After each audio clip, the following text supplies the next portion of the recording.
and welcome to snoochyboochies.net. I'm Becky, one of the contributing writers, and today I'm going to be showing you the trend that is shabby chic furniture.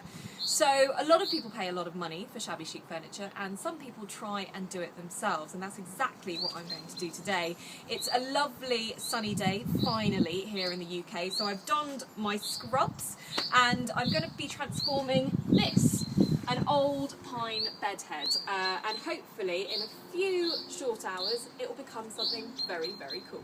Okay, so out of all of the essential items that you'll need to create your shabby chic furniture, our number one recommendation is Authentico chalk paint. Now you can buy this from a dealer or you can even find it on eBay, but the prices don't really vary. You're looking at about £17.95 a litre. You can get it in a variety of colours, but for today we've chosen vanilla, so it's just an off-white colour. Next up, you'll also need some Authentico furniture wax. Again, as you can probably see from the price on the tin, it's about £8, but this goes on for miles and miles and miles, so we doubt that you'll have to buy another pot anytime soon. An essential item that you'll definitely need is a face mask. There is a lot of dust when you're distressing your furniture, so make sure that you wear one of these. And then you'll also need 2 paintbrushes at least. One to apply the paint and one to kind of brush off the dust and then eventually to apply the wax. And then finally you're going to need lots and lots and lots of sandpaper. It comes in all different shapes and forms. We wanted to try a variety of coarseness, from the very coarse through to the very soft, which is the block that you see here.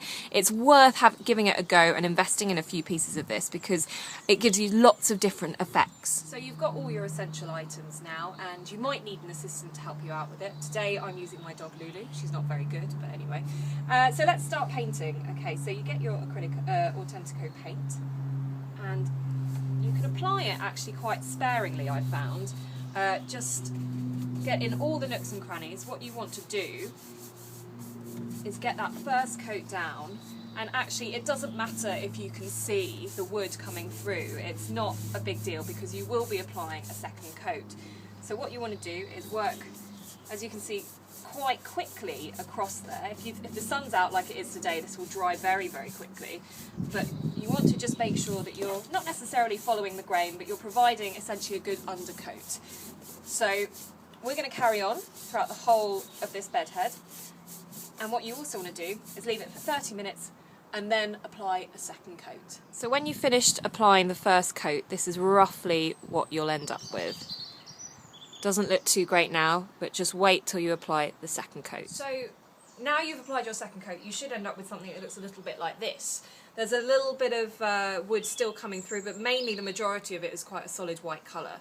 And now it's the fun part, the distressing. So you need to don your face mask, get your sandpaper, and start rubbing on these kind of areas here. The trick here is to try and distress bits that would naturally be distressed. So you're looking at corners of the wood,